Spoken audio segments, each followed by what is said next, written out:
Good evening and welcome to the first ever results and awards webinar for the Cambridge Biology Challenge. First of all, just to remind you who we are. So the Cambridge Biology Challenge is run by Homerton College, one of the colleges that make up the University of Cambridge. Cambridge is a really exciting place to study all sorts of subjects, but in particular, and especially we both believe, the natural sciences. Now, we're both biologists by training, and when we created the Cambridge Biology Challenge, myself and Dr. Paul Elliott, we're really passionate that this should hopefully, yes, get you enthusiastic about some really interesting questions, but we also do want to sort of get you excited about the potential of coming here to Cambridge to study biology and the natural sciences in the sort of depth that we hope we can inspire you to consider during this programme. So just to remind you of the format of the Cambridge Biology Challenge. Every month, we reveal a new interview-style biology question. Teams of no more than 5 students have 3 weeks to submit a response. You get to choose the form your response takes, whether it's a video, audio, or poster. It's completely up to you. We judge the responses, we award points, and I'll explain later how our scoring system works. And you get to watch, hopefully, as you climb the leaderboard. And later on in the year, we'll talk about some of the sort of prizes that'll be up for grabs. So our first question, we announced that at the very start of the year.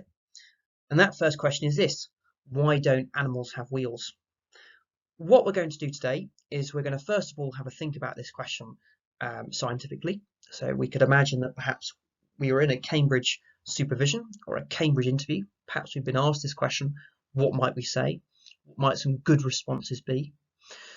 Then after that, we'll have a look at your responses, and we'll see who the winners are in each of the different categories. And we'll end then by revealing the second question. Just before we start, just to say how overwhelmed we were with interest and enthusiasm. We had over 400 teams, that's over 1,500 students from every corner of the UK submitting a response, which was absolutely amazing. And we're so grateful to you all for your efforts and enthusiasm. So let's have a think about the question then. Well, the first thing we have to deal with in this question is that it sounds a bit silly. You know, and quite a few of you opened by saying that this almost sounds like a joke question. You know, wheels are a human invention, so obviously animals aren't going to have them. But it's really important to understand that actually almost every human invention has already been invented, quote unquote, by evolution. For example, take powered flight. Well, humans invented powered flight only relatively recently, but it's evolved 4 times independently in nature many millions of years ago. You could take many other human inventions. So, for example, the idea of storing charge in a battery. Well, we were very pleased when we, invented batteries, but electric eels and many other species have been doing this for a very long time. You could continue in almost every human invention. You could find a parallel. You could look at the massive, for example, dams that humans build, and of course we could view this as a natural inspiration from the dams built by beavers. Perhaps you might look at, say, sort of fishing rods as another example, and you could think, what's the parallel in the natural world to that? You might have already got it. So the idea of anglerfish and their fishing lures. Keep doing these comparisons. So, what about a camera? What about the lens in a camera? Well, of course, we've got a auto-focusing lens in our eye. What's the point here? Well, the point is that actually, for almost every human invention, there's a match in the animal world, and I should really say in the biological world. But it seems that for wheels, that's not so.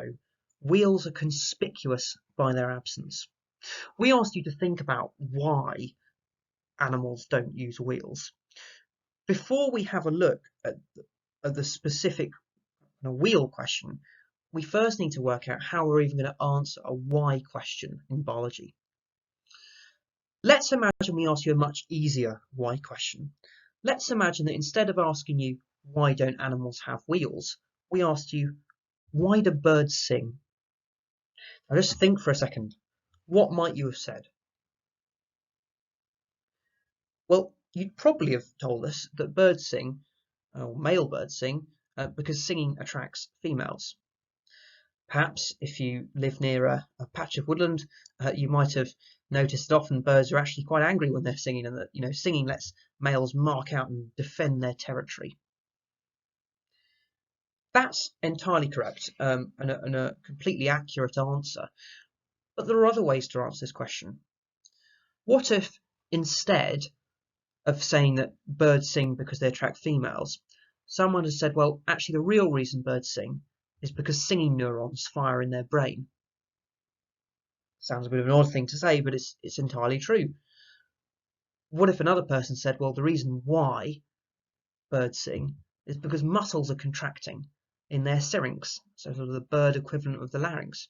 Yeah, that's accurate. It's another way to answer that why question.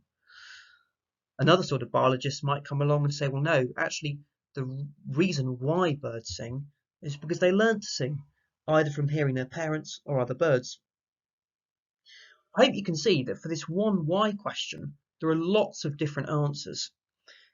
You might also have noticed that the answers to this why question fall into two categories. The answers on the left are what we in biology call proximate explanations. They're answering the why question by focusing on the mechanism.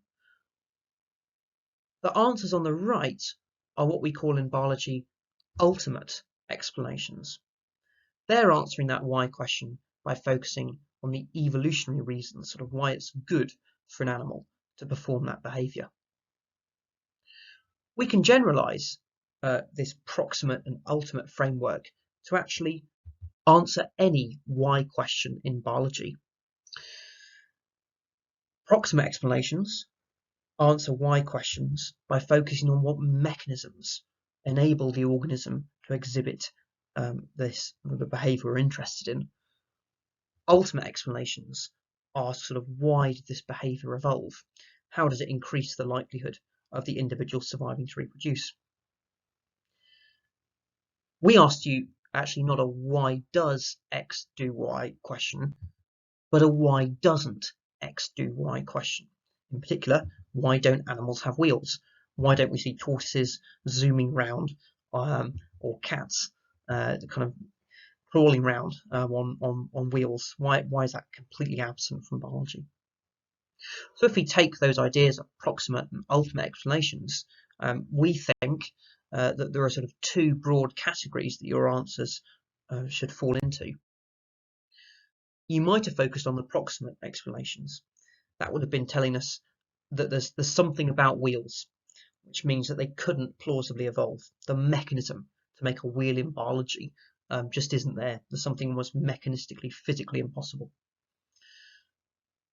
You could have also told us that maybe, not focusing on the mechanism of the wheels, but saying that wheels, even if they could evolve, might not be very useful. Let's have a look at that second category of explanation.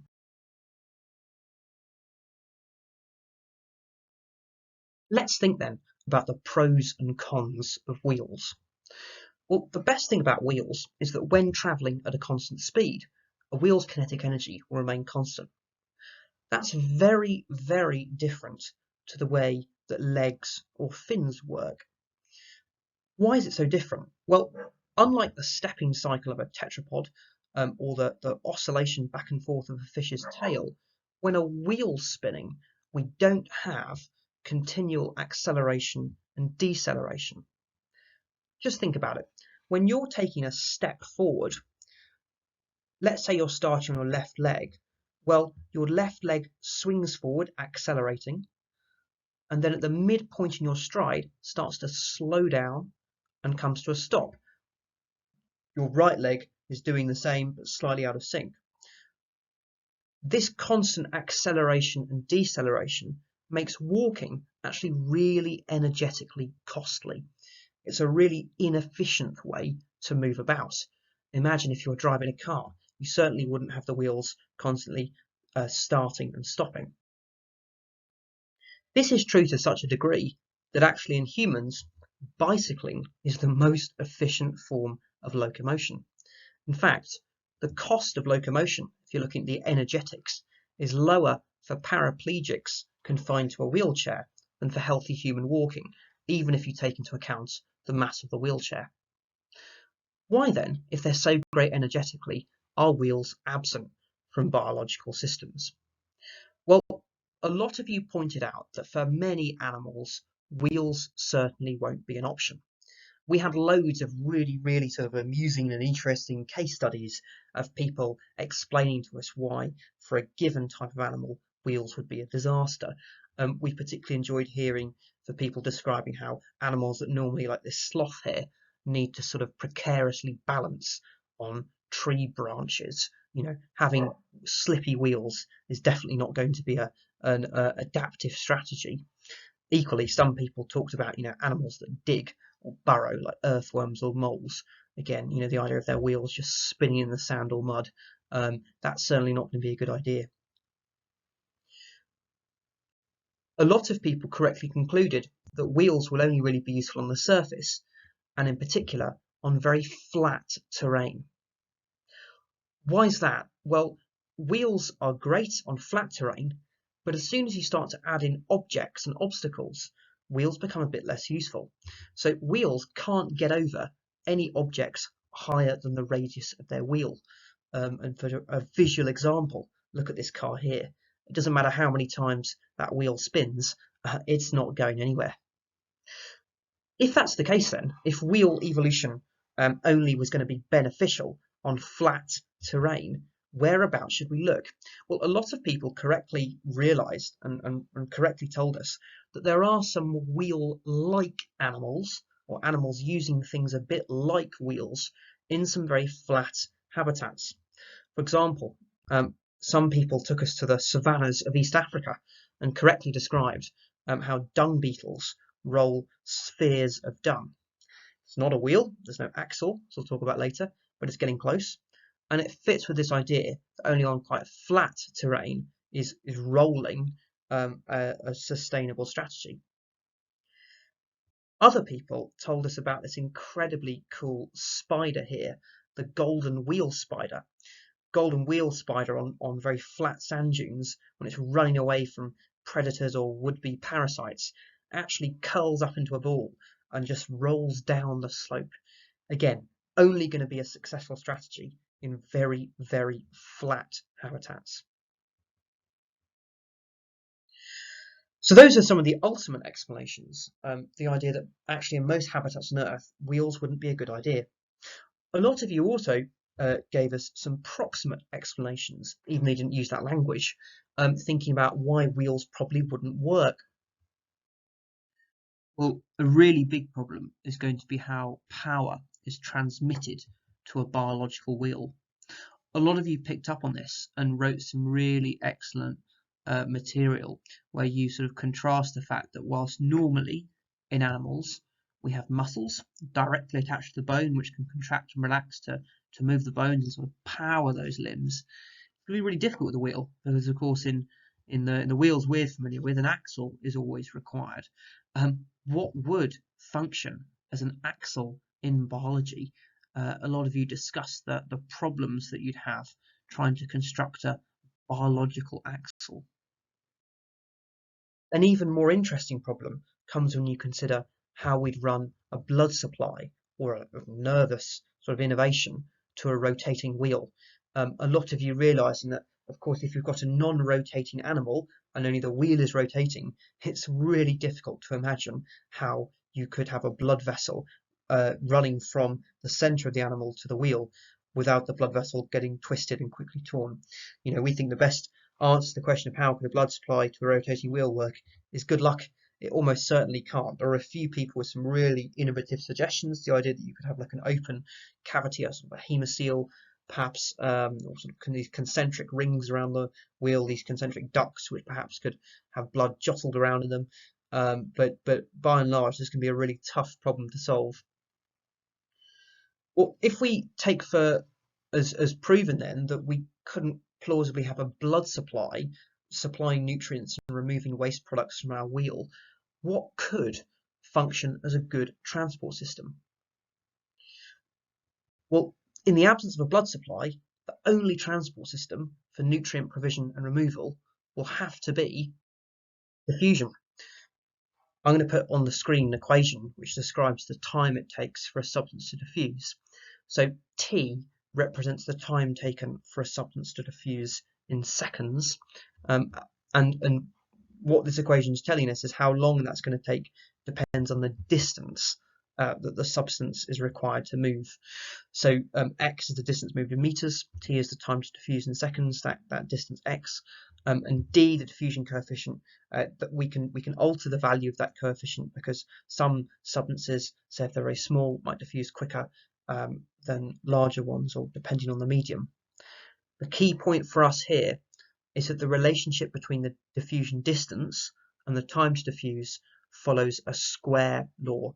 So as the distance increases, the time to diffuse is going to increase proportional to the square of the distance. That means that for diffusion to be viable, the distance required for a substance to diffuse must be very small. So then you can think, if we've said that the only way to supply nutrients to a biological wheel would be via diffusion, well then the only place, given that diffusion only works across tiny distances quickly enough, to find a wheel must be in the microscopic world. And actually quite a lot of people worked out that the only biological wheels known that actually move an organism, well, the only one known is the flagellum, the bacterial flagellum. The bacterial flagellum, it's powered by a proton motive force, and a rotary motor protein is powered by that proton motive force and spins. It's a true wheel, including an axle. It's small enough to move bacteria. The diffusion-based transport is sufficient, and this little animation shows you just how this wheel runs. It's small enough, the distances are so small here that ATP can just diffuse in and ADP can diffuse out, allowing us to circumvent that problem otherwise of needing to run a blood supply to a biological wheel. So in a way, as some of you worked out, animals, even though they don't have wheels themselves, they are full of wheeled creatures. They're all full of bacteria. So in total, you've got sort of billions of wheels, if not trillions of wheels inside you. It should be noted again, some people pointed out about ATP synthase. It's definitely a wheel, though, and note it's not providing sort of actual motion to a whole organism. So yes, it's a wheel, but we were sort of talking about wheels for transport. So we'll move on now to have a look at our scoring system. The way we've scored all your entries is we've put them into one of 4 categories. So if your entry was, it responded to the question, but it was maybe quite brief, then you might find yourself getting a participation certificate and still scoring a point. Well done. You've taken part in a difficult first round. If we were actually quite impressed by your entry and we thought that you'd really begun to engage with the question, then we'll have awarded you a commendation. And if your entry was commended, you get 2 points. For those people with really impressive entries who showed some originality and kind of demonstrated they put a lot of time and effort into thinking about it, you all have received a highly commended grade. And for those entries which really were head and shoulders above everyone else, either in terms of the clarity of their explanation, the originality of their response, or the depth of their research, well, they've been awarded a distinction and get 4 points for the leaderboard. Those certificates will be emailed out to you very soon. You'll get your grades tonight. But what we're going to do on this webinar is reveal the prizes. So in addition to those points on the screen, there are also some prizes up for grabs. So for 1 bonus point, we're going to award prizes in the following categories: Best Explanation, Best Research, Most Original, Most Entertaining. We'll also award a prize for the best audio entry, the best poster or visual entry, best video entry, and the best written entry. And we'll also, and it was very difficult to decide out of 414 entries, announce the overall winner, who gets a total of 2 bonus points. So let's get started then. We've got a runner-up for the most original category. The most original category is trying to reward those who've really thought independently and come up with a really creative way to respond to the question. And so the runner-up for the most original category. And there's not a runner-up for all of our categories, but sometimes we felt we had to highlight more than one team. The runner-up for the most original category is teams called the Mouldy Avocados. What a great name. And it was two people from both Loreto College in St Albans and another from Bishop's Hatfield Girls' School, both in Hertfordshire. They submitted this incredibly creative response. We had these hypothetical contests being staged between wheeled and non-wheeled animals, wheeled mountain goats and non-wheeled mountain goats, and we were just really impressed by the depth and breadth of effort and energy and time which had obviously invested in this entry. Overall, though, for the most original category, there was one clear winner. Let's see who that was. We were absolutely blown away by this entry by the team called the Bazooka Lightning Sharks from Whitchurch High School in Cardiff. This team submitted, and if you're thinking this looks like an album cover, you'd be right. They'd actually written and produced their own rap entry for why animals don't have wheels. Now, we are hoping to post some of these responses on the website afterwards, and I do encourage you, if this team were able to use their entry, please do listen to it. Absolutely amazing effort, fantastic entry, fantastic rap, really, really good stuff.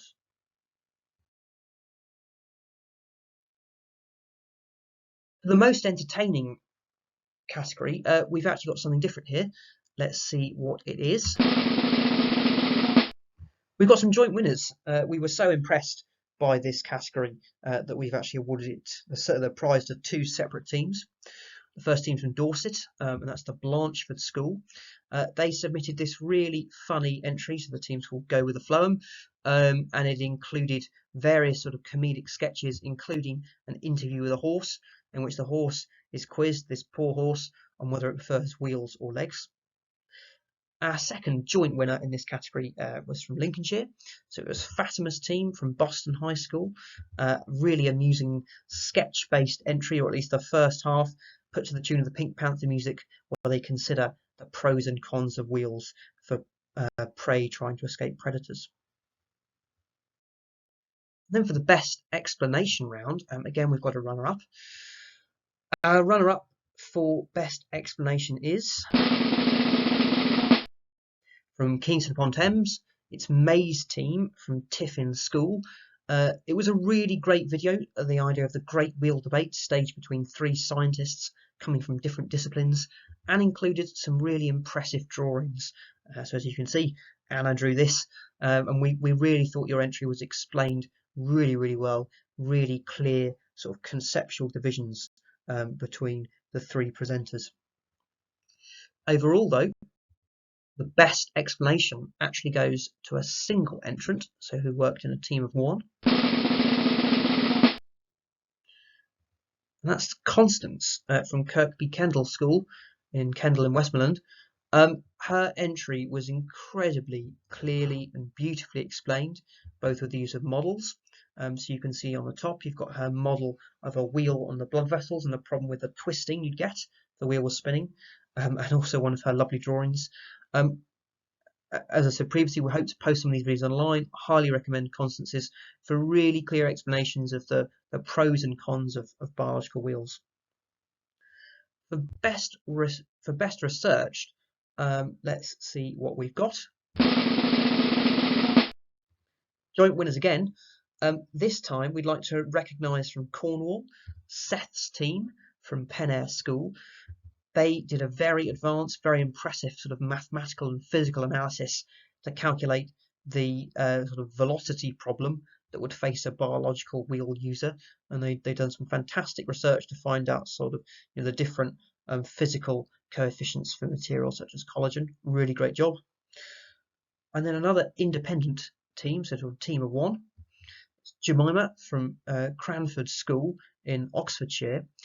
A really amazing Evo-Devo take, so developmental take on the possibility of wheels, and she's even constructed her own models for how the morphogens, the signals which tell cells what to become, for wheels might work. So really, really impressive. For the best written entry, we've got some runners up. two teams. So Ali from Lawrence Sheriff School in Rugby in Warwickshire, really well written entry, including sort of this great bit where he says, well, the question says, why do animals have wheels? Well, actually, they do. And he argues that it's this small stomatopod, which he found an article in Nature. It's another example of sort of a whole body wheeler. That was a really, really good essay. It sort of back flips constantly along the beach, making a wheeling motion. Another team we were really impressed with and gets the runner-up for the best written entry was the Chocolate Banana team from Simon Langton Grammar School for Boys in Kent. And they'd done this very interesting, very original sort of Socratic dialogue between wheels and legs, where they both argue amongst each other about who might be best.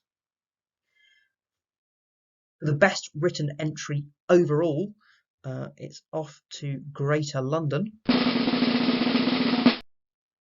And a congratulations to Damian's team from St Olave's Grammar School. An absolutely fantastic entry, which took a really analytical and imaginative approach to this question. They came up with lots of their own original diagrams, their own original models and hypotheses for what could or couldn't work, including this amazing section where their potential solution to the problem of the axle and power transmission, where they sort of considered alternators and slip rings and things like this. So really, really impressive essay. Best audio, we've got a runner-up, and the runner-up for best audio is from County Down. So ATP, not adenosine triphosphate, but Ask of the People from Glenola Collegiate School. So a really fantastic sort of podcast entry. We were really impressed by the quality of your discussion and the breadth of points you raised. For our overall best audio entry, this prize goes to the Biology Room. That's the team name, from Dover Grammar School for Girls. Beautifully produced podcast, really interesting points, really, really well done. Again, we'll hope to pop some of these on the website. The best video entry, there was, I think, one very clear winner for us here.